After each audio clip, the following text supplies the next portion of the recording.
Сәлем достар, бүгін біз сіздермен жарықтың түзу сызық бойымен таралуы тақырыбына есептер шығаратын боламыз. Қазір алдымен есептің берілгенін оқиық. Бірінші есепте былай деп берілген екен: жабық стадиондағы спортшыдан 4 көлеңкенің қалыптасу жағдайын түсіндіріңіз дейді. Яғни жабық стадион демек үстінен күн түспейді, яғни жарық жоқ үстінен. Тек қана бұл жерде 4 көлеңке түсіп тұрса, демек стадионның 4 жақ шетінен, яғни ол адамның бойынан әлдеқайда биік орналасқан 4 күштірек жарық көзі бар деген сөз. Демек, мынау еспір үстіңгі жарық көзінен түскен жарық, яғни ол жарық келесі қарсы бағытына, еспір жақтан түскен жарық келесі қарсы бағытына көлеңке түсіреді. Сәйкесінше есекі жарық көзінен түскен жарық оның қарсы бетіне, яғни мына жерге оның көлеңкесін түсіреді. Сәйкесінше мынау ес3 арқылы түскен сәуле оның келесі жақ бетіне оның көлеңкесін түсіреді. Және ес4 жағынан түскен сәуле оның тағы да қарсы бетіне, яғни мынау ес1 жақ бетіне жарық көлеңкесін түсіреді. Яғни егер бұл стадионның төбесі ашық болғанда, жарық бар жерде көлеңке қалыптаспайды, демек мына 4 көлеңкеде жоқ болатын еді. Немесе төбесінде бір тағы да жарық көзі болғанда. Демек бұл жерде 4 көлеңке қалыптасып тұрса, онда стадионның 4 жақ бүйірінде, яғни 4 жарық көзі орналасқан және төбесі жабық болып тұр деген сөз. Сондай жағдайда ғана бұл спортшыдан 4 көлеңке қалыптасады екен. Енді келесі екінші есептің берілгеніне өтейік. Екінші есепте былай дейді: бойы 1,8 метр адамның шуақты күндегі жерге түсетін көлеңкесінің ұзындығы 90 сантиметр дейді. Ал ағаштың көлеңкесі осы күнде 10 метр дейді. Сонда ағаштың биіктігі қандай болады дейді. Яғни сызбасын алдын ала сызып дайындап қойдық. Бұл жерде бойы 1,8 метр болатын адам осы күннің астында тұрған кезінде ол 0,9 метр, яғни бұл жерде 90 сантиметр деп берілген, онымыз 0,9 метр, яғни 0,9 метр көлеңке түсіреді дейді. Енді тура осы күннің астында тұрған ағаш 10 метр көлеңке қалыптастырады дейді. Бізге табу керек мынау ағаштың биіктігі қанша. Енді есептің берілгенін жазайық. Яғни адамның бойының биіктігін H1 деп алайық.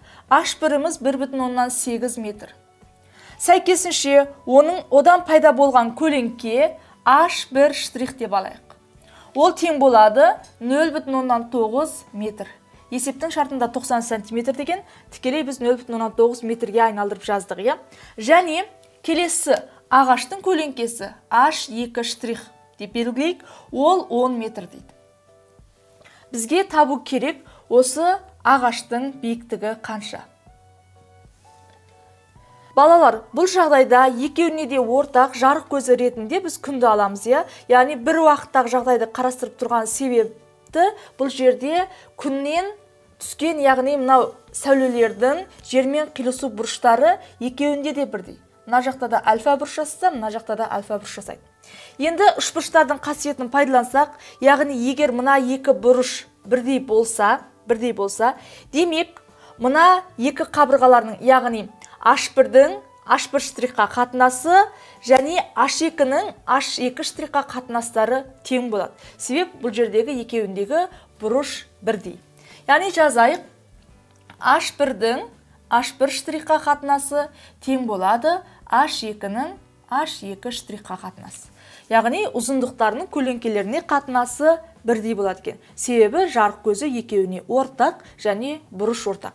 Енді осы жерден біз H2-ні түрлендіріп алайық. H2-ні түрлендіретін болсақ, бұл жерде H1 мен көбейтеміз H2 штрихты, бөлеміз H1 штрих, яғни пропорция бойынша. Енді сан мәндерін орнына қойып есептейік. H2-міз тең болады. H1 бізде 1,8 метр.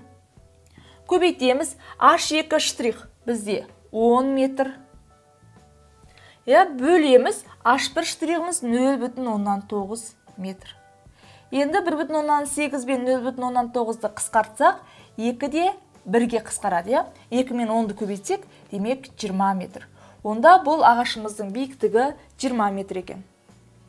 Балалар, енді екінші есеп сіздерге түсінікті болды деген ойдамын. Келесі үшінші есептің берілгеніне өтейік. Үшінші есепте былай дейді: көше шамы 3 метр биіктікте бағанда ілініп тұр дейді. Яғни көше шамы 3 метр биіктіктегі бағанада ілініп тұр екен. Ұзындығы 1,2 метр болатын тігінен орналасқан таяқтан түскен көлеңкенің ұзындығы осы таяқтың ұзындығына тең дейді. Сонда таяқ бағананың түбінен қандай қашықтықта орналасқан депті.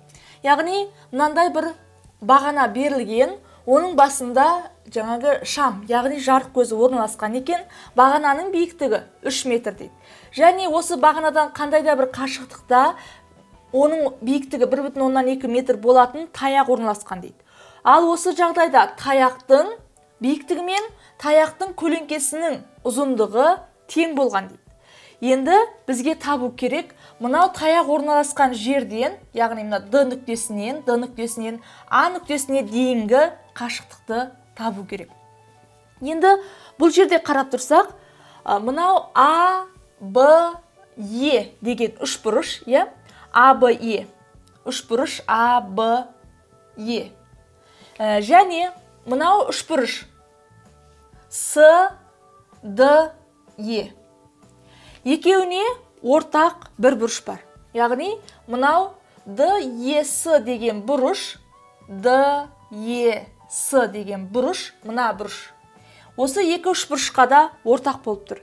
Демек, онда бізде үшбұрыштың қасиеті бойынша, яғни мына жердегі Б, А немесе А, Б, Е, мына биіктіктің келесі А, Е-ге қатынасы сәйкесінше Д, С-ның мынау Д, Е-ге қатынасына тең деген сөз. Яғни белгілейік.